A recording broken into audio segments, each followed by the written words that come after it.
This is a continuation of the last two videos about the God-fearing people, the Noahides, the righteous gentiles, the toshav, whatever you like, in Psalms, and then in Malachi 3. I just want to continue a little investigation on the sources regarding this and those who fear Hashem. So in this vein have those who revere the Lord, or those who fear Hashem, have been talking to one another.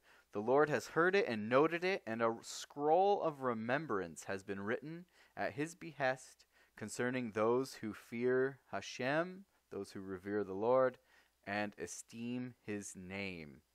So then we showed how in the Talmud, this wasn't discriminatory. It was saying any two people who sit and engage in Torah study, the divine presence or the Shekhinah is with them. And then they use our verse here, Malachi 3:16, as proof of this, and then say the divine presence listens to any two God-fearing individuals who speak with each other.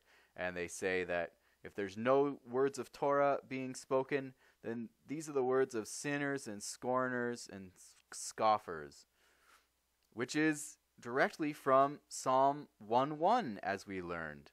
If two sit together and there are no words of Torah being spoken between them, then this is a session of scorners, as it is said, nor sat he in the seat of the scornful.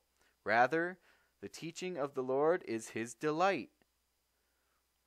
But if two sit together and there are words of Torah spoken between them, then the Shekhinah abides among them, as it is said. Then they that feared the Lord spoke with one another, and the Lord hearkened and heard. And then it continues, quoting our verse. So the Shekhinah rests among any two people who God-fearing people who are speaking and studying Torah. So it says here, therefore any gathering in which Torah study is completely absent is considered a gathering of scorners. Furthermore, the statement is that there must be between them words of Torah. It is not sufficient that each studies or meditates upon Torah on his own. The words of Torah should be shared with others. However, even two people who gather to study Torah cause the Shekhinah, the divine presence, to abide amongst them. This is learned from the verse in Malachi, which implies that when the group of God-fearers gathered, so this is Jews and non-Jews who fear Hashem, God hearkened to their words, for he dwelled amongst them.